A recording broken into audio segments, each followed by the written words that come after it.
Shalom. கர்த்தர் தாமே உங்களை ஆசீர்வதிப்பாராக. இன்று நாம் 1 கொரிந்தியர் 8வது அதிகாரத்தை நாம் தியானிக்க போகிறோம். கண்களை மூடி நாம் கர்த்தரை நோக்கி நாம் பார்ப்போம். எங்களை அதிகமாக நேசிக்கிற எங்கள் அன்பின் தகப்பனே, அப்பா, ஆசீர்வப்பட்ட இந்த தகப்பனே, அப்பா, இந்த காலைவெளிக்கு நன்றியை ஸ்தோத்திரிக்கிறோம்.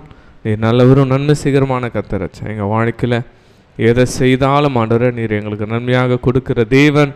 ஆவியானவரே, எங்களோடு நீ பேசப்படுகிறதுக்கு நன்றி அப்பா. எங்களை மறைத்து நீர் வெளிப்படுங்க. ஆவியானவரே, நீர் எங்களோடு பேசுங்க, இடைப்படும் பெரிய காசுங்க. எங்களை தாழ்த்துக்கிறோம், உண்மை மாத்திரம் வைத்துக்கிறோம். இயேசு கிறிஸ்து சொன்னால பிதாவே, ஆமென். ஹல்லேலூயா, ஹல்லேலூயா.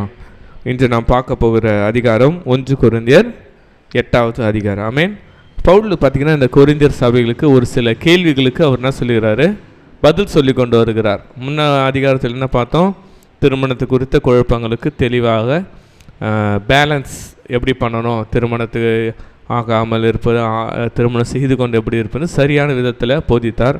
இன்றைக்கி வேறு விதமான ஒரு கேள்விகளுக்கு அவர் பதில் அளிக்கிறார். என்னென்னா, விக்கிரங்களுக்கு படைக்கப்பட்ட உணவை குறித்து அவங்களுக்கு ஒரு சந்தேகம் இருக்குது. அவங்க ஒரு சில தவறான அண்டர்ஸ்டாண்டிங்கில் இருக்கிறாங்க. அதை அவர்கள் விளக்கும்படியாக, ஆமென், ஹல்லேலூயா, அதை சரியாக விளக்கும்படியாக பவுலையா இன்றைக்கி இன்றைய அதிகாரத்தில் நம்ம பேச போகிறார். ஆமென்.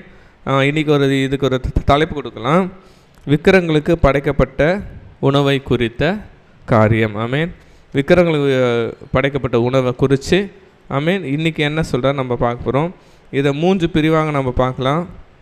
1லிருந்து நம்ம பார்க்குறோம், 1லிருந்து 3 வரைக்கும் அறிவை காட்டிலும் அன்பே பெரியது என்ற ஒரு தலைப்பில் நம்ம பார்க்கலாம். அடுத்தபடியாக 4ஆம் வசனத்திலிருந்து 8ஆம் வசனம் வரைக்கும் ஒரே தேவன், யெகோவா தேவன் என்ற தலைப்பில் நம்ம பார்க்கலாம். 9லிருந்து 13 கடைசி வசனம் வரைக்கும் நாம் போஜனம் நம்மளை தேவனுக்கு நேராக உகந்தவர்களாக மாற்றாது என்ற ஒரு காரியத்தை குறித்து நம்ம பார்க்க போகிறோம். 3 தலைப்பின் கீழே முதலாவது இன்றைக்கி நம்ம பார்க்குறோம், நம்மளுடைய தாய் சாப்பில் ரெவரண்ட் எஸ்தரம்மா அவர்களும் முன்னாடி ரட்சிக்கப்படாத குடும்பத்தில் இருந்திருக்காங்க.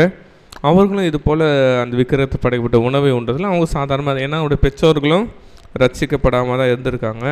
அவங்களுடைய கலாச்சாரத்தில் பார்த்திங்கன்னா மாதத்தின் 1ஆம் நாளும் 15ஆம் நாளும் அவங்க விக்கிரங்களுக்கு கோழியும் வாத்து அந்த இதுவோ அவங்களுக்கு படைச்சி அதை என்ன பண்ணுவாங்கன்னா சாப்பிட்ற ஒரு பழக்கம் இருந்திருக்குது. இவங்களை ஆரம்பத்தில் இவர்களுக்கும் அந்த காரியம் இருந்திருக்கிறது. ஆமென், ஹல்லேலூயா. அதை திரும்ப தொடர்ந்து செஞ்சுருக்காங்க. ஆனால் இயேசு கிறிஸ்துவை ஏற்றுக்கொண்ட பிறகு தான் அதெல்லாம் ஒன்றுமில்லை என்று தெரிந்து அவர் என்ன பண்ணாங்க, அதை தவிர்த்து ஆண்டவருக்குள்ளாக நம்ம வந்து பார்த்தாங்க. இன்றைக்கி நம்ம பார்க்க போகிறோம் 1லிருந்து 3 வசனங்களை நான் படிக்க கேட்கலாம். இதில் 1ஆம் வசனத்தில் சொல்கிறாரு, விக்கிரகங்கள் படைக்கப்பட்ட கூட்டத்தில் நம்மளுக்கு என்ன இருக்குது, அறிவு உண்டாக்குது. ஆனால் அறிவு எதை உண்டாக்குறதான், இருமாப்பை உண்டாக்குறது. என்ன, எனக்கு அறிவு இருக்குது, நான் என்ன பண்ண மாட்டேன், இதை செய்ய மாட்டேன், இப்படி தான் இருப்பேன், அப்படி தான் இருப்பேன். இந்த ஒரு ஸ்ட்ரிக்ட்னஸ், ஒரு காரியம் ஒரு ஒரு இருமாப்புனா ஒரு மனதில் ஸ்ட்ராங்கான இப்படி தான் இருக்குது, அது ஆனால் இருமாப்பு உண்டாக்குறதுப்பா. ஏன்னு சொன்னால் இவங்களுக்கு அதாவது உலக பிரகாரமாக யோசிக்கிறார்கள். இதை சாப்பிட்டா இது வரும், அதை சாப்பிட்டா அது வரும், நம்மளை விக்கிர படைப்படுறது ஒன்றுமில்லை என்று. ஆனால் ஆண்டவர் இவங்க என்ன சொல்கிறாங்க, அதை காட்டிலும் என்ன பண்ணோம், அன்பு தான் பக்தி விரியத்தை உண்டாக்கும். ஹல்லேலூயா. இன்றைக்கி ஆக்சுவலி ஒரு டைட்டிலே கொடுக்கலாம், அன்பே பெரியது. ஆமென், ஹல்லேலூயா. அறிவை காட்டிலும் அன்பே பெரியது. அப்போன்னா அப்போ நீ அறிவை நீ சார்ந்து இருக்காத, உனக்கு என்ன மற்ற சகோதரத்தில் உனக்கு அன்பும் மிக மிக முக்கியம் என்று நாம் பார்க்க போகிறோம். ஏன்னா 1ஆம் வசனத்தை சொல்லுகிறது என்ன, நீ விக்கிரகம் படைக்கப்பட்ட உணவை குறித்து சாப்பிடக்கூடாது அறிவு இருக்கப்பா. ஆனால் நீ அதை கம்பேர் பண்ண, அன்பை கம்பேர் பண்ணும்போது ஒரு சகோதரன் இடத்துல எதை நீ காண்பிக்கணும், அன்பை தான் நீ காண்பிக்க வேண்டும் என்று சொல்லுகிறது. ஏன்னா இந்த உலகத்தில் எல்லாம் தெரிஞ்சவங்கள ஒன்றும் தெரியாதவங்க தான். எல்லாம் நீ தெரிஞ்சவன்னு நீ ஒன்று நினச்சிக்காதப்பா. எல்லாம் தெரிஞ்சு கூட இந்த உலகத்தில் நம்ம ஒன்றுமே இல்லைன்னா நம்ம மற்ற அதிகாரத்தில் பார்த்துருக்குறோம். அதாவது உலகத்தில் ஞானம் என்பது தேவனுக்கு பைத்தியமாக தோன்றுகிறது தான். அப்போ நம்ம நினச்சிக்கலாம், இது நான் இப்படி இருக்கணும், அப்படி இருக்கணும், எதை செய்யணும், நான் இதை பண்ணுவேன்னு சொல்லிட்டு. ஆனால் தேவனுக்கு முன்பாக அது ஒன்றுமே இல்லாமல் இருக்கிறது. ஆமென். அப்போ தேவனில் அன்பு கூறுவான் 3ஆம் வசனம் சொல்லுது, தேவனால் என்ன பட்டுக்கிறான், அறியப்பட்டிருக்கிறான் என்று நம்ம பார்க்குறோம். அப்போ முதலாவது இந்த பகுதியில் சொல்லுகிறது, மகனே, உனக்கு நான் கிறிஸ்துக்கு வந்துட்டேன், நான் இதை தொட மாட்டேன், அதை பண்ண மாட்டேன்னு மிகப்பெரிய காரியம் இருக்கலாம்.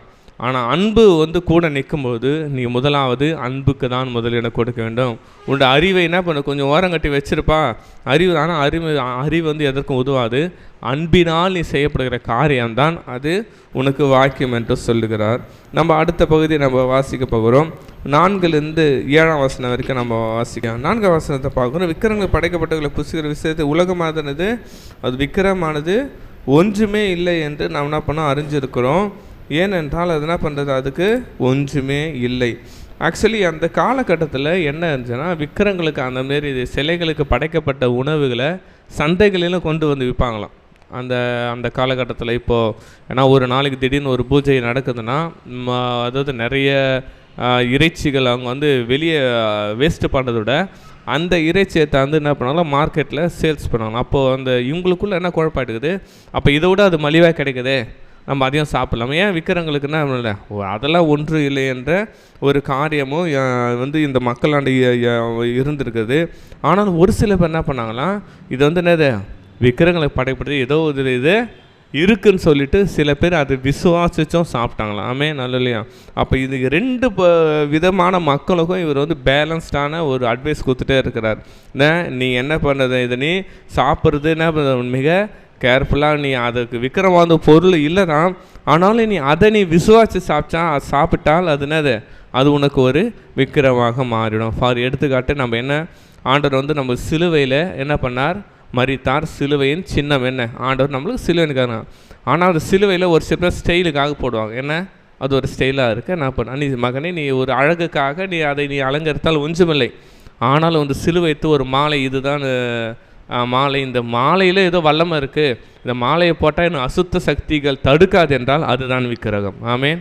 அல்ல அது மாதிரி இறைச்சியை தான் நீ ஒரு விக்கிரகம், அது நீ இறைச்சியும் அந்த மாதிரி கம்பேர் பண்ணி ஆண்டவர் சொல்கிறார், மகனே இது உனக்கு ஒன்றுமே இல்லை தான், இறைச்சியானதும் ஒன்றும் இல்லை, உனக்கு கண்டிப்பாக அதில் ஆண்டவர் ஒரு சிலை தான். ஆனாலும் அதை என்ன பண்ண ஒரு சில விசுவாசிகளே நம்பி சாப்பிட்டுறீங்க. ஆமாம் இது அவங்க கடவுளுக்கு கொடுத்தது, இது சாப்பிட்டா நம்மளுக்கு தான். அந்த மாதிரி நீ ஒரு வேளை பண்ணிட்டேன்னா அது மிகவும் தவறு என்று கூறுகிறார். ஆமேன். ஏன்னா நான் வசனம் சொல்லுகிறது, வானத்திலும் பூமியிலும் நம்மளுக்கு எத்தனை ஒரே தேவன். ஆமே. நாள் இல்லையா? நம்ம இந்தியாவில் கூட சொல்லுவாங்க முக்கோடி தேவர்கள் என்று சொல்லுவாங்க. இதில் பற்றி நான் சொல்லுது 6ஆம் வசனத்தை, நமக்கு ஒரே தேவன் உண்டு. 5ஆம் வசனத்தை பார்க்குறோம், தேவர்கள் எனப்படுவர்களும் உண்டு, அநேக தேவர்களும் அநேக கர்த்தாக்கள் உண்டாங்க. இது தேவர்கள் இது காட்ஸ். ஆங்கிலத்தில் பார்த்தீங்கன்னா சிறிய ஜி யூஸ் பண்ணியிருக்கோம். சிறிய ஜினா காடுன்னு. ஏன்னா அதுதான் விக்கிரகத்தை. ஆமே. நல்ல இல்லையா? நம்ம ஆண்டவருக்கு ஒரே ஜி தான், கேபிட்டல் ஜி தான் யூஸ் பண்ணியிருக்கோம், அதுதான் காட். ஆமே. நல்ல இல்லையா? அது உண்மையான தேவனுக்கு. அப்போ தேவர்கள் என்பது உண்மையான தேவன்றது நாங்கள் இல்லை, உலகத்தில் அநேக விக்கிரகங்கள் மற்றவர்களால் தெய்வங்களால் போற்றப்பட்ட காரியங்கள். மீன் மற்றவர்களாக வர்ணிக்கப்பட்ட ஒரு சிலைகளை அதுதான் இந்த வசனம் சொல்லுகிறது. உலகத்தில் அவர்கள் தேவர்கள்னு எத்தனையோ பேர் சொல்கிறாங்கப்பா, இவங்க தான் என் கர்த்தனது எத்தனையோ கோடி ஜனம். ஆனால் அது எல்லாமே ஒரு கற்பனையின் உருவகங்கள். மீன் எல்லாமே ஒரு கற்பனையில் உருவாக்கப்பட்ட ஒரு காரியங்கள் தான். எதுவுமே என்ன பண்ணல, அவர்கள் உண்மையான தெய்வம் இல்லை. ஆனால் நீ அதுக்கு படைக்கப்பட்டதை நீ என்ன பண்ணுறது, நீ அதை விசுவாசிச்சு ஆமாம் இதில் ஒரு வல்லமை இருக்குது, நீ சாப்பிட்டா அது கண்டிப்பாக அது என்ன இருக்கும், தவறு என்று கூறுகிறார். ஆமென். இதை நம்ம சங்கீதம் எடுத்துக்கொள்ளலாம். 115வது சங்கீதம். இதில் தாவீதும் அழகான ஒரு காரியத்தை சொல்லியிருப்பார். 115ஆம் சங்கீதம் 4 முதல் 8 வரைக்கும் நம்ம வாசிக்க போகிறோம். இது விக்கிரகனுடைய சூழ்நிலையை குறித்து நம்ம சொல்லியிருக்கோம். என்ன சொல்லி, விக்கிரகம் ஒரு பொருள் இல்லைப்பா, அதில் கண்கள் இருந்தாலும் காதாது, கேட்காது, செவிகளை உணராது, அப்படியாப்பட்ட ஒரு காரியமாக தான் விக்கிரகம். ஆனாலும் 8ஆம் வசனம் சொல்ல பாருங்க, இஸ்ரவேலே நீ யாரை நம்பு, கர்த்தரை நம்பு. ஆமே. நாள் இல்லையா? அப்போ இன்றைக்கி சொல்லிட்டார் மகன், நம்ம கூட இன்றைக்கி என்ன விக்கிரகம் வேறு, இந்த விக்கிரகங்களில் நம்ம தேவனை விட எதன் மேலே அதிக நம்பிக்கையாக இருக்குமோ அதுவே நம்மளோட விக்கிரகம் தான். ஆமேன். தேவனை தவிர நம்மளுக்கு எதை ஒரு தெய்வமாக நம்ம பண்ணுறோமோ அதுவும் ஒரு விக்கிரகம் தான். அப்போ ஆண்டவர் சொல்கிற மகளே, நீ என்ன இஸ்ரவேலே நீ கர்த்தரை நம்புப்பா, மற்ற எதுவும் உனக்கு உதவாது, எல்லாமே ஒரு விக்கிரகம் தான், அதுக்குன்னா செயல்பட முடியாது. தேவன் மாத்திரம்தான் இஸ்ரவேலுக்கு நம்பிக்கையும் மரணமானவர். அல்லையா? அப்போ இந்த 4 முதல் 7 வரைக்கும் என்ன சொல்லுது, நமக்கு ஒரே தேவன் உண்டு. இதே பார்த்தீங்கன்னா பவுலும் பார்த்தீங்கன்னா 2 கொரிந்தியர் 4ஆம் அதிகாரம் படிக்க நான் சொல்லிடுறேன். 2 கொரிந்தியர் 4ஆம் அதிகாரம் 4ஆம் வசனம் சொன்னேன், பிரபஞ்சத்தின் தேவனானவன் சொல்லியிருப்பார். ஆமென். ஏன் இந்த உலகத்தில் பிசாசு என்ன பண்ணியிருக்கான், அநேக பேரை கட்டுக்குள்ளே வைத்திருக்கான். அநேக மக்களை அவன் வஞ்சித்து என்ன பண்ணுறான், தன்னை அவனை வணங்கணும்னு சொல்லிட்டு உலகத்தில் எத்தனையோ விதமான விக்கிரங்களை அவன் பண்ணுறான், அவன் ஆதிக்கம் செலுத்தி கொண்டு வருகிறான். அப்போது உலகத்தில் உண்மையால் அவன் தேவன் இல்லை, ஆனால் இந்த உலகத்தில் விக்கிரங்களால் நிறையப்பட்டு அசுத்தங்களால் நிறையப்பட்ட வணங்குகளை பிசாசுகள் அவனுடைய பின்னணியில் இருக்கிறத பவுல் சொல்லுகிறார். ஆமென். இதே சூழ்நிலை பார்த்தீங்கன்னா எரேமியா புஸ்தகத்திலையும் எரேமியா தீர்க்கதரிசி அருமையாக சொல்லியிருப்பார். எரேமியா 10ஆம் அதிகாரம் 2-5 வரைக்கும் நம்ம வாசிக்கலாம். இதுலேயும் அந்த விக்கிரங்களோட சூழ்நிலைகள், அவங்க என்ன மனுஷனுடைய கைவேலைகள் தான் இது ஒன்றுக்கும் உதவாதுன்னு சொல்லியிருப்பார். நம்ம படிக்கலாம். அவைகளுக்கு சக்தி இல்லை. எப்போ ஒருத்தனே போகிற மரத்தை வெட்டுறான், அதே தெய்வமாக்குறான், அதே கோவில் எடுத்துன்னு போய் வைக்கிறான், அதுக்கு நடக்க மாட்டேங்குது. அதை 4 பேர் என்ன பண்ணாங்க, தூக்கின்னு போயிட்டு தான் பாருங்க, அதுக்கு நீ பயப்படாதப்பா, அது விக்கிரமானது. ஒரு கிறிஸ்தவர்கள் கூட ஒரு சில நேரத்தில் ஒரு சில கோவில்களுக்கு என்ன பண்ணிடுறாங்க, போயிட்டு ஒரு சில தான் ஆண்டவர் சொல்லி, அதாவது 10 கட்டளைகளை முக்கியமானது நீ யாதொரு விக்கிரகத்தை நமஸ்கரிக்கவும் நீ சேவிக்கவும் வேண்டாம் என்று தான் கர்த்தர் சொல்லுகிறாமே. அப்போ நம்ம கிறிஸ்தவர்களுக்கு கண்டிப்பாக சிலை வழிபாடோ அந்த விக்கிரகத்தின் முன்பாக கை கூப்புவதோ வணங்குவதோ சேவிப்பதோ அது முற்றிலும் தவறு. ஆமென். அல்லேலூயா.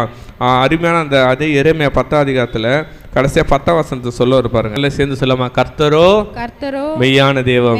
திரும்ப சொல்லலாம், கர்த்தரோ மெய்யான தெய்வம். திரும்ப சொல்லலாம், கர்த்தரோ மெய்யான தெய்வம். அல்லேலூயா.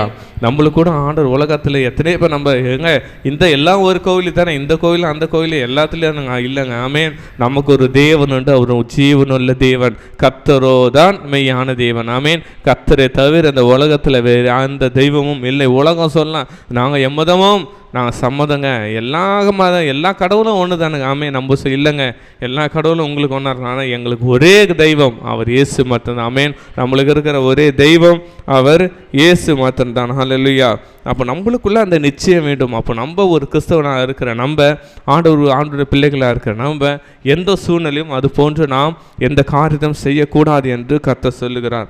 அது மட்டும் இல்லை, அங்கே பிலிப்பியர் எழுதின நிருபத்திலையும் பவுல் அழகாக இதை விளக்கி சொல்லியிருப்பார். 2ஆம் அதிகாரம் 9-11 வரைக்கும் நம்ம படிக்கலாம். இதே போல் ஒரு காரியம். ஏன்னா ஆண்டவர் எந்த அளவுக்கு உயர்ந்திருக்கார் நம்ம. அப்போ இதில் என்ன சொல்லிட்டாரப்பா, எல்லா உலகத்தில் எந்தெந்த தெய்வங்கள் இந்த நாமம் அந்த நாமம், ஆமேன், ஆனால் எல்லா நாமத்துக்கு மேலே நாமம் இயேசுவின் நாமம். ஹல்லேலூயா. எந்த உலகத்தில் எந்த தெய்வத்துக்கு காட்டிலும் ஒரு பெரிய நாமம் அது இயேசுவின் நாமம். ஹல்லேலூயா. இயேசுவின் நாமமே அது உயர்ந்தது. இயேசுவின் நாமம் அது மிக பெரியதாக இருக்குது. உலகத்தில் எந்த தெய்வங்களை தான் நம்ம தெய்வம் உண்மையான ஜீவனுள்ள தேவனை நாம் ஆராதித்து கொண்டு இருக்கிறோம். ஹல்லேலூயா. நாம் ஜீவனுள்ள தேவனை ஆராதித்துனா பண்ண ஒரு இன்னும் நம்ம பெரிய காரியம் நம்ம செய்வோம். இப்போது பார்த்திங்கன்னா அந்த சப்ஜெக்ட் மாறுது. 8ஆம் வசனத்துலேருந்து 13ஆம் வசனத்துக்கு நம்ம படிக்கலாம். 7லேருந்து நம்ம எடுத்துக்கலாம். அதாவது இது ரொம்ப பேலன்ஸ் பண்ண வேண்டிய காரியம். முன்னாடி சொல்லிட்டார், நீ விக்கிரங்களை படைக்கப்படுதுன்னா உண்ணக்கூடாது, அது ஒரு ஆண்டவருக்கு காரணம் சொல்லிட்டார். ஆனால் இன்றைய தினத்துலேருந்து 7ஆம் வசனம் சொல்கிறார், மகனே நீ விக்கிரகத்தை சிலைப்பட்ட என்ன பண்ணுற, புசிக்கிற வீரில் அந்த பொண்ணி நான் புசிக்கிறாங்க, ஆனால் மனசாட்சி என்ன பண்ணுங்க பலவீனமாக ஆசிரியர். 8ஆம் வசனம் சொல்கிறாரு, ஆனால் போஜனமானது நம்மை தேவனுக்கு உகந்தவர்களாக மாட்டாது. எண்ணத்தினாலும் புசிப்பதனால் ஒரு மேன்மையும் இல்லை, புசியாது இருப்பதனால் ஒரு குறைவும் இல்லை. 9ஆம் வசனம், இதை குறித்து உங்களுக்கு உண்டாயிருக்க அதிகார எவ்விதத்திலும் பலவீனருக்கு தடுக்கலாகாதபடி பாருங்கள். 10ஆம் வசனம், அறிவுள்ளனாக உன்னை விக்கிர கோயிலை பந்திருக்கொண்டு கண்டால் பலவீன அவனோட மனசாட்சிகளுக்கு படைக்கப்பட்ட புசிப்பதற்கு துணிவு கொள்ளும் அல்லமா. ஆமேன். இதில் என்ன சொல்கிறார், மகனே நீ விக்கிரகத்துக்கு படைக்கப்பட்டது ஒன்று தான் கூடாது. உனக்கு தெரியுது அது ஒரு சிலை இல்லைன்னு, ஆனாலும் இதை நீ ஆவிக்குரிய உலகத்தில் ஸ்ட்ராங்காக இருக்கிற, அது உன்னை என்ன பண்ணாது, உன்னை எதுவும் பாதிக்காது. நீ என்ன பண்ணுற, ஸ்ட்ராங்காக இருக்கிற. நீ ஒரு சில நேரத்தில் சாப்பிட்ற, பரவாயில்ல, அது உன்னை தேவனுக்கு உட்காந்து நான் சரீரம் மாற்றாதுன்னு நான் கூட வச்சுக்கினாலும், ஆனால் இப்போ புதுசாக ரசிக்கப்பட்ட ஒருவன் நீ அந்த கோவிலில் உணவு விடுற அவனை பார்த்தானா என்ன சொல்லுவான், இதோ பாரு அவங்களே என்ன பண்ணுறாங்க அப்போ புசிக்கிறாங்க, அவங்களே அதை என்ன பண்ண விக்கிரகத்தை விசுவாசிக்கிறாங்க போல், அதனால தான் சாப்பிட்றாங்கன்னு சொல்லிட்டு புதிதாக இருக்கிற விசுவாசி அதை பார்த்து இடர்ல உண்டாதபடிக்கு உன்னுடைய சுதந்திரத்தை நீ கட்டுப்பாடாக வைத்துக்கொள் என்று சொல்லுங்க. ஆமென். அல்லேலூயா. அதுதான் ஒரே சொன்னால் நம்மளுடைய இருதயத்தில் தான் நோ சொல்லுமா. அல்லேலூயா. நம்ம என்ன காரியம் சொன்ன அப்போது ஆண்டவர் இன்னைக்கு தெளிவாக சொல்லுகிற, மகனே நீ என்ன பண்ணு, நீ சாப்பிட்டா தான் ஆண்டவர் சமூகத்தில் எப்படியோ இருக்குது, ஆனால் நீ சாப்பிட்றதுனால ஒருத்தன் இடரில் உண்டாக்கினா நீ சாப்பிடாம இருக்கிறது நல்லது. அல்லேலூயா. இதுதான் முதலாவது பகுதியில் நம்ம பார்க்குறோம். ஏன்னா படிக்க நான் சொல்லிடுறேன். அப்போஸ்தலர் 15ஆம் அதிகாரம் 29ஆம் வசனத்தில் பவுலையோ சொல்லியிருப்பார், விக்கிரகங்களுக்கு படைக்கப்பட்டது நீ விலகி இருக்க வேண்டும் என்று. அல்லேலூயா. ஆனால் இது ஒரு காரியமாக இருக்குது. நீ பண்ண, அதாவது ஃபஸ்ட்டு பார்த்து சொல்கிறாரு, நீ விக்கிரகத்தை படைக்கப்பட்டதை உன்றதை குறித்து யாராவது பார்த்துட்டு அவிசுவாசப்பட்டு இடர்கள் உண்டாக்குனா அது உனக்கு என்ன இருக்குது, ரொம்ப இடரலாக இருக்கும். நீ இதனால் என்ன பண்ணிடாதுன்னு. இப்போ கடைசியாக செகண்ட் பார்ட் வரப்போகிறாரு. 10-13 என்ன சொல்கிறாருன்னா, 11-11 பலவீனமாக சகோதரன் உன்னாவித்து கெட்டு பார்க்கலாம், அவனுக்கு கிறிஸ்துவ. இப்படி சகோதரருக்கு பாவம் செய்து பலவீனமோட மனசாட்சி புண்படுத்தினாலே நீங்கள் கிறிஸ்துவுக்கு விரோதமாக பாவம் செய்கிறீர்கள். அல்லேலூயா. கடைசியாக நான் சொல்கிறார், போஜனம் என் சகோதரருக்கு இடர்கள் உண்டாக்கினால் என் சகோதரருக்கு இடர்கள் உண்டாகாதபடிக்கு என்றைக்கு நான் மாம்சம் புசியாதிருப்பேன். அல்லேலூயா. இதில் கடைசியாக கன்க்ளூடிங் என்ன வர்றாருன்னா, மகனே நீ முதலாவது நான் சொன்னார் விற்கிற ஒரு பொருள் இல்லை. ஆமேன். அதை சொன்னார். நமக்கு தான் ஒரே தேவன் உண்டு, அவர் தான் மெய்யான தேவன். நீ விற்கிறதுக்கு பொருள் இப்போ முன்னாடி என்ன சொன்னார்னா, விற்கிறதுக்கு நீ படைக்கப்பட்டது ஒன்றுமில்லை தான். ஆனாலும் அதை நீ விசுவாசத்தின்படி நீ சாப்பிட தான் ஆண்டவர் ஒன்று. ஆனால் ஒரு அவிசுவாசம் முன்னாடி அவன் இடர்கள் கொண்டாக்க அதை செஞ்சிடாத. அதனால் உன்னுடைய சுதந்திரத்தை நிமித்தம் அவன் என்ன பண்ணிட்டான், உன்னுடைய சுதந்திரத்தை பார்த்து அவன் கெட்டு போகானே என்று சொல்லிட்டு அவனை என்ன பண்ணுற, இதை நீ செய்யாத என்று சொன்னார். ஆனால் கடைசியாக கன்க்ளூட் பண்ணுறார், ஆனாலும் என்னுடைய போஜனத்தினால ஒரு சகோதரன் இடரை உண்டாக்குனா அதை நான் செய்யாதிருப்பேன். இதுதான் கன்க்ளூடான ஒரு காரியம். என்னென்னா, அதாவது என்ன சொல்கிறேன்னா, நான் போஜனத்தை சாப்பிட்டதால், நான் வேணான்னு சொன்னதால் ஒரு விசுவாசி இடர்களுக்கு உண்டாக்குனா நான் சாப்பிடாம கூட இருந்துடுறேன், அது ஒன்றும் பிரச்சனை இல்லை என்று சொல்ல வருகிறார். ஆமேன். அதாவது நம்மளுடைய 2018 ஆண்டு ஜார்க்கண்டுக்காக ஒரு மிஷினரி விசிட் போயிருந்தோம். ஆமேன். நாங்கள் அதாவது நம்ம பைபிளில் குறிப்பிடாத ஒரு இறைச்சி என்ன பண்ணாங்க, அவங்களுடைய கல்ச்சர் மலை பிரசத்தில் அவங்களுடைய அது கல்ச்சர் உணவை கொடுத்தாங்க. எங்களுக்குள்ளே நாங்கள் எல்லோரும் ஆவிக்கிறோம். ஒருத்தர் சொன்னார், ஐயோ இதெல்லாம் சாப்பிடக்கூடாது. அவங்க சொல்லிட்டாங்க, இல்லை இதை நீங்கள் சாப்பிட்டா தான் அவங்க உங்களை ஏற்றுப்பாங்க. இவரும் நம்மளுடைய இனத்தை சேர்ந்தார், இவரும் நம்மளுடைய ஒன்றா சேர்ந்தார். இதை நீங்கள் சாப்பிட்டா தான் உங்களை ஊருக்குள்ளேயே அனுமதிப்பாருன்னு சொல்லிட்டு ஃபஸ்ட்டு ஃபுட்டே எங்களுக்கு அதான் கொடுத்தாங்க. ஊருக்கு மலை தேசம் உள்ளே போனோம், ஃபஸ்ட்டு கொடுத்தாங்க. அன்றைக்கு என்ன பார்க்கணும், அப்போ எங்களுடைய அன்றைக்கி ஒரு சொன்னாரம்மா, அப்பா உன்னுடைய நீ ஸ்ட்ராங்காக இருக்கிற, கடவுள் முன்னாடி ஸ்ட்ராங்காரு, ஆனால் இதை நிமித்தம் உன்னை அவன் ஏற்றுக்கொள்ளாமல் சபைக்கு சுவிசேஷத்தை புறம்பாக்க போட்டுட்டானா அதை உனக்கு தடுக்கலாகாதபடிக்கு பாருங்களாமே. அன்றைக்கி நாங்கள் அதை சாப்பிட்டு, ஏன்னா அவங்களோட அவ்வளோ ஒன்றாக அவன் அல்ல. ஏன்னா ஆண்டவர் பவுல் சொல்லி ஒரு யூதருக்கு யூதராகவும் கிரேக்கராகவும் என்ன இருப்பேன், அவங்களோட சமுதாயமாக கலந்து அவங்களோட உணவாக கலந்து அதை சாப்பிட்டுட்டு அப்புறம் 3 நாள் அங்கே தங்கி அவங்களுக்காக ஊழியம் செய்து விட்டு பிறகு வந்தான். அல்லையா. அப்போ இதை தான் கடைசியாக கன்க்ளூட் பண்ண, மகனே நீ செய்கிற காரியம் ஒரு சகோதரனுக்கு இடர்கள் உண்டாக்கினால் நீ மிகவும் ஜாக்கிரதாக என்று ஒரு ஐயா அதாவது ஒரு எடுத்துக்காட்டு சொன்னார். ஒரு ஊழியக்காரர் ஒரு ஆஃபீஸில் அந்த படைக்கப்பட்ட உணவை கொடுக்குறாங்க. படைக்கப்பட்ட உணவு எல்லாருக்கும் கொடுக்குறாங்க. 2 கிறிஸ்தவரில் இருக்கிறாங்க. ஒரு கிறிஸ்தவர் நான் சொல்கிறாரு, ஐயோ அதெல்லாம் தூரம் எடுத்துருப்பாங்க, அதெல்லாம் விற்கிறங்க படைக்கப்பட்டது, நானும் அதெல்லாம் தொடக்கூட மாட்டேன்.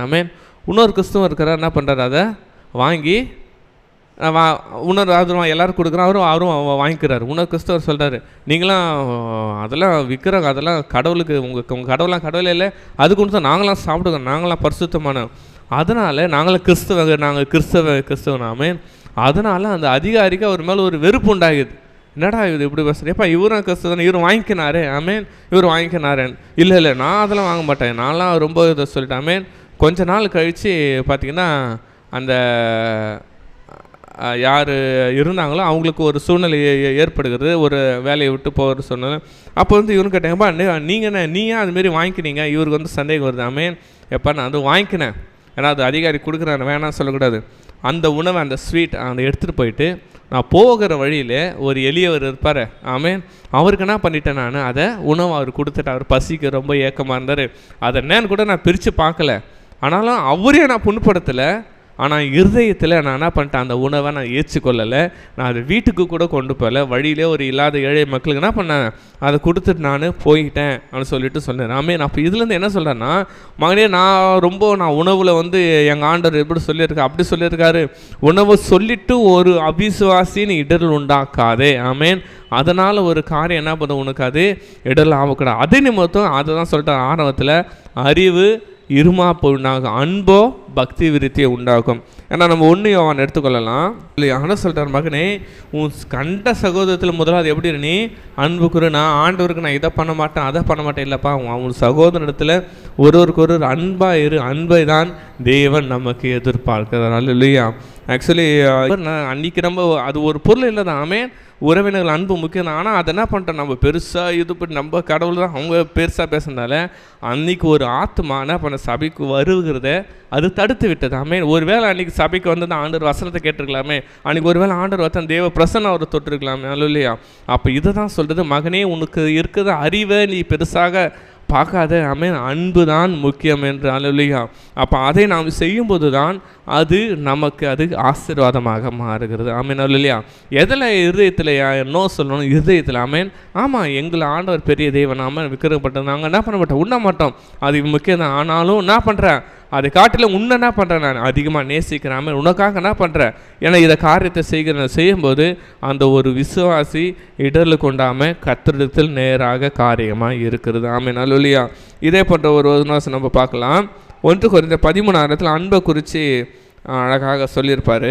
நம்ம அன்பினால் என்னென்ன காரியத்துன்னு ஆண்டு சொல்கிறேன். நான் என்ன பண்ணேன், மனுஷர் பார்த்து பேசுகிறனாலும் தூதர் பார்த்து பேசின அன்பு எனக்கு இராவிட்டால் அதை நான் ஒரு ஓசை எடுக்கிற கைத்தாளம் போதும். ஏன்னா அன்பு என்ன பண்ணுமா, 7ஆம் வசனம், சகலத்தை தாங்கும், சகலத்தை விசுவாசம், சகலத்தை நம்பும், சகலத்தை என்ன பண்ணாது, அது சகிக்கும். ஆமாம், பரவாயில்ல, என்னதை நான் அன்பிற்காக என்ன பண்ண இதை நான் சகித்து கொள்கிறேன் என்று நாம் சொல்லியிருக்கோம். கடைசியாக சொல்லியிருப்பார் 13ஆம் வசனத்தில், இப்பொழுது விசுவாசம், நம்பிக்கை, அன்பு இம்மூன்றும் நிலைத்திருக்கிறது, இவைகளில் அன்பே பெரியது. ஹல்லேலூயா. அப்போ இன்றைக்கி நம்ம இருதயத்தில் நம்ம தீர்மானிக்கணும், ஆண்டவரே இயேசப்பா, நான் கூட ஆண்டவரே என்ன நான் கிறிஸ்துவன், நான் இதை பண்ணிட்டேன், நான் அப்படி பண்ணிட்டேன், நான் பக்தி வராக்கமாக இருப்பேன், எப்படி இருப்பேன், மகனை இருக்குவா, உனக்கு தேவனுக்குரிய ஒரு பக்தி வராக்கம் இருக்குது, ஆனால் அது அறிவுக்கேற்ற பக்தி வராக்கமாக பாருங்கள். ஆமென். உன்னுடைய அறிவினால் உன்னுடைய உணர்வினால் ஒரு விசுவாசி இடல் கொண்டாங்க தேவனை விட்டு தூரம் போனால் அதை குறித்து நீ ஜாக்கிரதையாக இரு என்று கர்த்தர் சொல்கிறார். அல்லேலூயா. அப்போ இன்றைக்கி என்ன சொல்கிறார், அவர் என்ன சொன்னார், அதாவது யூதர்களுக்கு வந்து இறைச்சி என்றது ரொம்ப பிடிக்கும். கடைசி சொல்கிறார், எப்பா நான் இறைச்சி சாப்பிட்றதே ஒருத்தருக்கு இடல் உண்டாக்குனா என் வாழ்நாள் நான் இறைச்சினா கேன்சல் பண்ணிடுறேன், நான் நான்வெஜ் இல்லை, நான் வெஜ்ஜு பர்சனாகவே கூட இருந்துடுறேன். ஏன்னா என்னுடைய உணவுனால் நான் இருக்கிற காரியத்தினால ஒருத்தனை இப்போ நான் ஆண்டவர் விட்டுட நாமத்தை போகக்கூடாது என்று ஆண்டவர் இன்றைக்கி நம்மளுக்கு சொல்லுகிறார். அல்லேலூயா. நாம் இன்னைக்கு யோசிப்போம், நம்ம எத்தனை நேரத்தில் நம்ம பெரிய நம்ம பரிசுத்தவான் போலன்னா பயங்கரமாக பேசியிருக்கலாம், நான் ஆண்டு சொல்ல, மகனே அதை காட்டிலும் இது நிமித்தம் உன்னோட சகோதரி இடர் உண்டாக்கினால் என்னது அதை நீ செய்யாமல் இருக்கலாமே. அல்லேலூயா. அப்போ உணவு சாப்பிடுவதோ 8ஆம் வசனத்தை சொல்கிறாரு, போஜனம் உன்னை தேவனுக்கு என்ன பண்ணது, ஆண்டவர் உலகத்தில் படைத்ததெல்லாம் சுத்தமாக தான் இருக்குது, தேவன் நாமத்தை ஸ்தோத்திரத்து நீ அது உண்பாக அது ஒன்றுமில்லை என்று வருகிற அதிகாரங்களை சொல்லியிருப்பார். அப்போ இன்றைக்கி ஆண்டவர் சொல்லுற, மகனே ஒரு சகோதரனுக்கு இடர் உண்டாக உன்னோட போஜனம் இல்லாதபடிக்கு பாரு. ஆமென். அப்போ எத்தனை இடங்களில் நம்ம போஜனத்தால் நம்ம இருக்கிற வைராகத்தால் ஒரு சகோதரி இடர்ந்துருக்கானா, இன்றைக்கி ஆண்டவர் இடத்த நம்ம சாரி கேட்க போகிறோம். ஆண்டவர் எசப்பா, நான் கூட அந்த நேரத்தில் கொஞ்சம் அட்ஜஸ்ட் பண்ணி, ஆண்டவர் எசப்பா நான் இருந்திருந்தால் ஒருவேளை அந்த நபருக்கு என்ன பண்ண ஒரு நாள் சத்தியத்தை என்ன பண்ண நான் சொல்லியிருக்கலாம், ஒரு வாய்ப்பு கிடைச்சிருக்குமே, அவங்களுக்கு என்ன பண்ண சத்தியத்தை கிடைக்க சொல்லியிருக்க ஒரு வாய்ப்பு. ஆனால் நம்ம புறம்பே முற்றிலும் என்ன பண்ணிட்டு அவங்கள நம்ம வெறுத்து தள்ளிட்டு அவங்களோட நம்ம உறவே இல்லாதபடிக்கு போகிறது அது மிகவும் அது ஆபத்தான ஒரு காரியமாக இருக்குது. ஆமென், அல்லேலூயா. இன்றைக்கி எழுந்த ஒரு பாடலை பாடி இந்த தேவனோட நாமத்தை மையப்படுத்த போகிறோம். உகந்த காணிக்கையாய் ஒப்பு கொடுத்தேனையா சுகந்த வாசனையாய். ஆண்டவரை பார்த்து, ஆண்டவரே இயேசுப்பா, நான் கூட ஆண்டவரே என்னுடைய காரியத்தினால் ஆண்டவரே நான் ஆண்டவரே நான் எந்த காரியத்தை செஞ்சிருந்தாலும்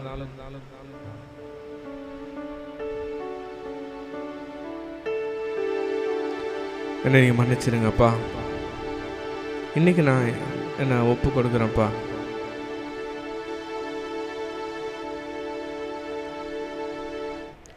நான் ஒரு வேலை ஆண்டவரே உமக்கு விரோதமாக காரியம் செஞ்சுட்டு தான் என்னை மன்னிச்சிடுங்கப்பா.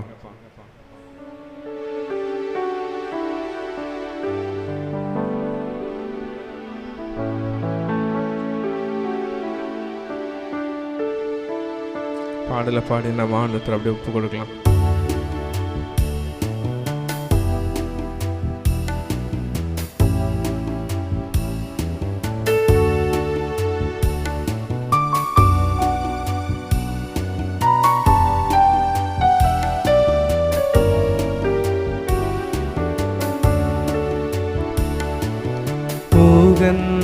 காணிக்கையா ஒப்பு கொடுத்தேனையா, சுகந்த வாசனையா நுகர்ந்து மகிழுமையா, சுகந்த வாசனையா நுகர்ந்து மகிழுமையா. தகப்பனே உம் பீடத்தில் தகன பலியானே, அப்பா தகப்பனே உம் பீடத்தில் தகன பலியானே, அக்கினி இறக்கிவிடும், முற்றிலும் நெருத்துவிடும், அக்கினி இறக்கிவிடும், முற்றிலும் நெருத்துவிடும். உகந்த காணிக்கையா ஒப்பு கொடுத்தேனையா, சுகந்த வாசனையா நுகர்ந்து மகிழுமையா, சுகந்த வாசனையா நுகர்ந்து மகிழுமையா, சுகந்த வாசனையா நுகர்ந்து மகிழுமையா. பிதாவே, இது இந்த வேலையில் கூட தகப்பனே அப்பா, நாங்கள் உண்மை நோக்கி பார்க்கக்கூடிய அந்த கிருபை கொடுத்தீரே அப்பா. உள்ளத்தின் ஆழத்திலிருந்து நாங்கள் உமக்கு நன்றி செலுத்துகிறோம் அப்பா. இந்த அதிகாரத்தின் மூலமா அநேக வார்த்தைகள் மூலமா எங்கள் கூட நீங்கள் பேசின வார்த்தைகளுக்காக உமக்கு நாங்கள் நன்றி செலுத்துகிறோம் அப்பா. இப்பொழுதும் அடியலை மறைத்து நீர் வெளிப்படுங்க. இயேசுவின் ரத்தம் செய்யும் இயேசுவின் நாமத்தில் பிதாவே, ஆமென் ஆமென். 1 கொரிந்தியர் 8ஆம் அதிகாரம் 8ஆம் வசனம் 9ஆம் வசனம். போஜனமானது நம்மை தேவனுக்கு உகந்தவர்கள் ஆக்க மாட்டாது, எண்ணத்தில் எனில் புசிப்பதினால் நமக்கு ஒரு மேன்மையும் இல்லை, புசியாது இருப்பதனால் நமக்கு ஒரு குறைவும் இல்லை. ஆகிலும் இதை குறித்து உங்களுக்கு உண்டாயிருக்கிற அதிகாரம் எவ்விதத்திலும் பலவீனருக்கு தடுக்கலாகாதபடிக்கு பாருங்கள் என்று.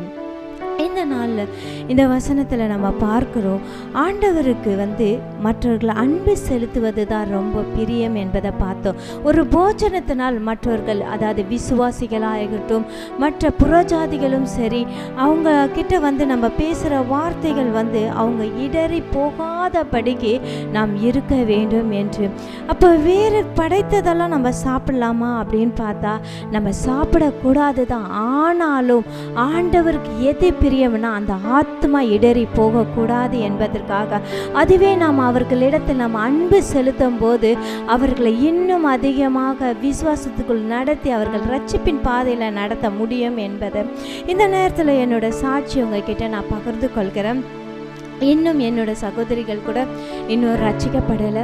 எத்தனையோ முறை நான் பார்த்தீங்கன்னா அவங்கக்கிட்ட போய் பேசும்போது அவங்க படைத்ததெல்லாம் என் கையில் கொடுக்கும்போது பார்த்தீங்கன்னா எத்தனையோ முறை அவங்க இறுதியை கடினமாக வரையும் கூட நான் சொல்லியிருக்கேன். அப்போது அவங்க என்ன சொல்லுவாங்க, அப்போ நீங்கள் ஜெபம் பண்ணால் நான் ஜெபிச்சுக்கணும், ஆனால் நாங்கள் கொடுத்தா மட்டும் நீ சாப்பிட மாட்டேன்னு சொல்லிட்டு எத்தனையோ முறை பார்த்தீங்கன்னா அவங்க நான் ஜெபம் பண்ணுறன்னும் போது அவங்க அந்த இப்போ ஜெபிப்பதில் கூட அவங்க பங்கேற்காத படிக்க அவங்க இடறி போகிறதுக்கு நான் ஒரு காரணமாக இருக்கிறேன். இந்த வேலையில் ஆண்டவர் என்னோட கூட பேசிக்கொண்டு இருக்கிறாரு. அப்போ அந்த நேரத்தில் நான் அவங்களுக்கு அன்பாக செலுத்தி நம்ம ஆண்டவர் யார் என்பதை நான் அவங்கக்கிட்ட சொல்லியிருந்தேன்னா அவங்க இடறி போகாதபடிக்கு அவங்க ரட்சிக்கப்பட ஆண்டவர் உதவி செய்திருப்பார். இந்த நேரத்தில் நான் ஆண்டவர்கிட்ட நான் சாரி கேட்குறேன். அவங்க இறுதியை கடினமாகும் வரையும் நான் எத்தனையோ முறை அவங்கக்கிட்ட நான் அதெல்லாம் பண்ண மாட்டேன் அப்படின்னு சொல்லி அவங்க இருதயத்தை நான் ஹர்ட் பண்ணியிருக்கேன். இந்த நேரத்தில் நான் ஏசப்பா கிட்ட நான் மன்னிப்பு கேட்குறேன்.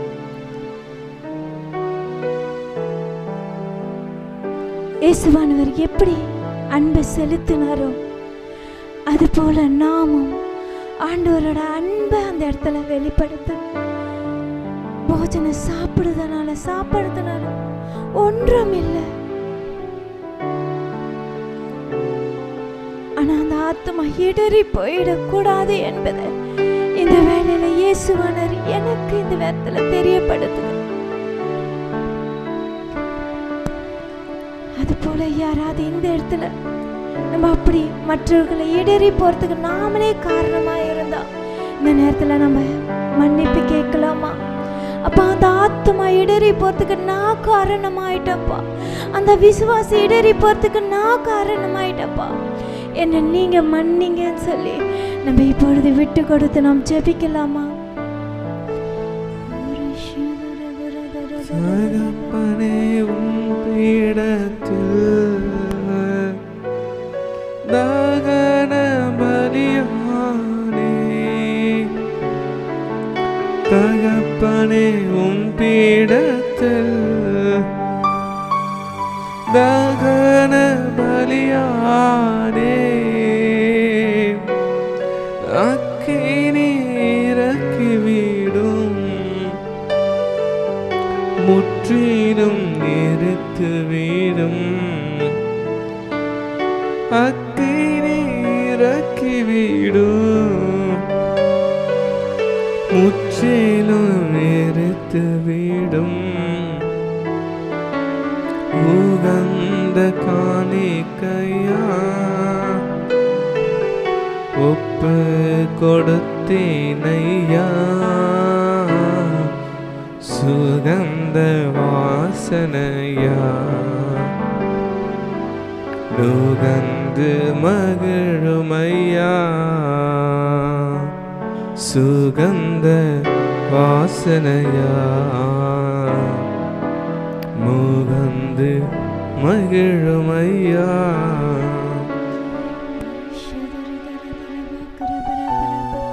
அப்பா பிதாவே, இது இந்த வேலையில கூட தகப்பனே, அப்பா மற்றவர்கள் இடறி போறதுக்கு நாங்க எந்த விதத்து காரணமா இருந்தா ஒரு விஷயங்களை நீங்க மன்னிங்கப்பா, நீங்க மன்னிங்கப்பா. அப்பா, நீங்க பாவிகளோட போஜனம் பண்ணினீங்கப்பா. அநேக பேர் மத்தியில அப்பா இதை உங்க அன்பை மாத்திரம் நீங்க காண்பித்தீங்கப்பா. எத்தனையோ பேர் உண்மை பின்பற்றி வந்தார்கள் தகப்பனே.